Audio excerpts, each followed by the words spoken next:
So walk through this with me. You have this great body of work.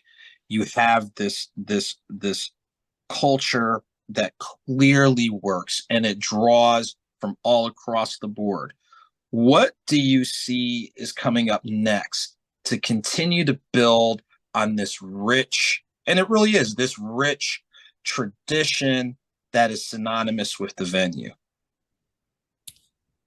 Well, in 2024, we have challenges that we didn't have 10 years ago.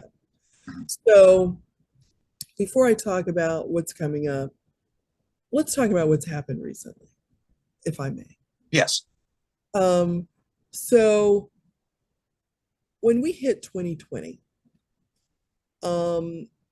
everybody experienced that in their own way, but we all experienced it together. And um, music venues and jazz clubs in particular, I think, were hit the hardest. And why jazz clubs in particular?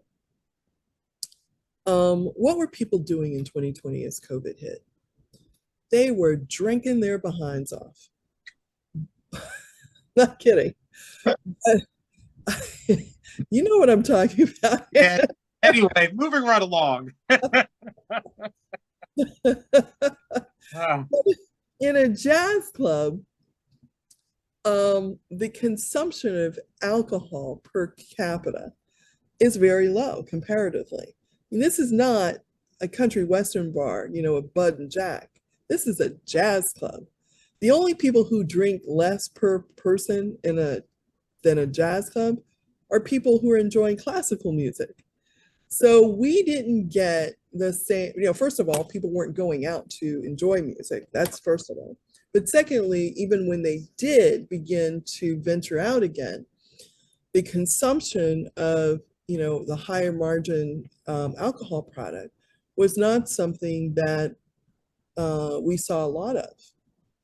And also, America and the entire world, frankly, had been through a massive health scare. So people just weren't out there, climbing on the party bus, getting back to clubs in the way that they may have been doing it prior to COVID. So that was a sea change. And some of that sea change I saw clearly, and some of that sea change I didn't. And let me tell you the element that I didn't see until late in the game. What I didn't see was that in addition to sitting home drinking, a lot of people were getting their live music in ways that were different than how they had gotten it prior to COVID, and they stuck with that. So it used to be, for example, that if you wanted to go see, let's say, Brian Culbertson, you'd have to buy tickets to a show. And if you wanted to talk to him and interact with him, you'd have to get VIP tickets. Or find yourself, lucky in a line of people getting signatures on their, CDs at a jazz festival. During COVID, you could hear Brian Culbertson performing through your computer. And if you wanted to talk to him, it would cost you almost nothing to get into that, online backstage room, if you will, because artists needed to make money too. And that's how they were doing it, was creating or simulating the previous environment online. Well, those types of techniques and much, much more continued long after we took our masks off. And it has continued today. Not to mention the fact that in some cases, people have learned to, frankly, just live without it. It's not how they're spending their disposable income.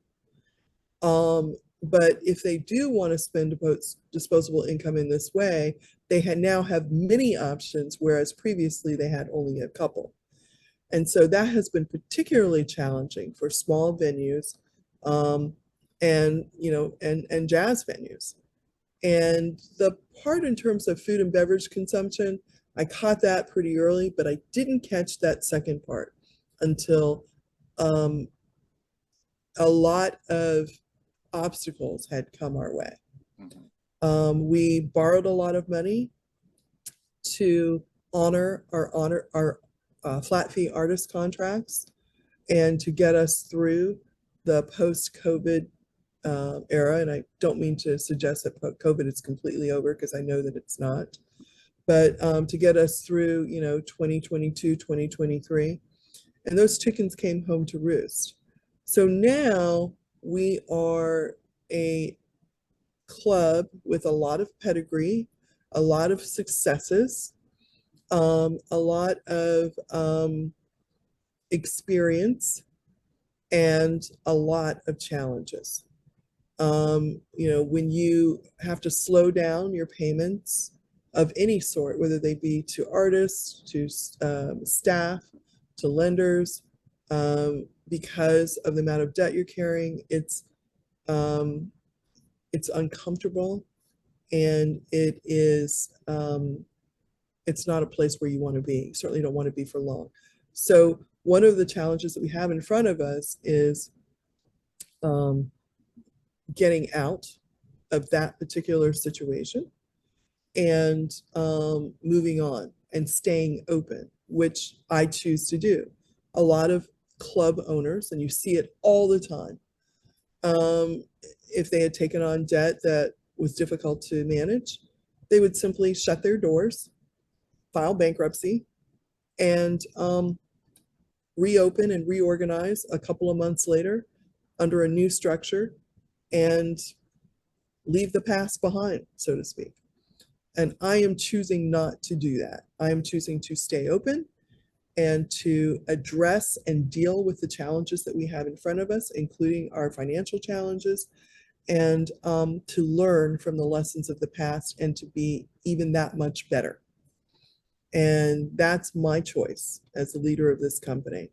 And I have the benefit of being in a community in which a lot of people have come to the fore and said, this has made a difference in our lives. We don't want you to go anywhere. Tell us what we can do to help you. We will help you. And that is another thing that's happening right now, is that people who love the Velvet Note, people who love having this jazz club in this particular and this musical experience in this particular way, are stepping up and saying, let me help you. And frankly, as an independent businesswoman, it's not always easy for me to ask for help or to accept help. So that's a personal development piece on my own, that I have to tackle. But I am accepting that help.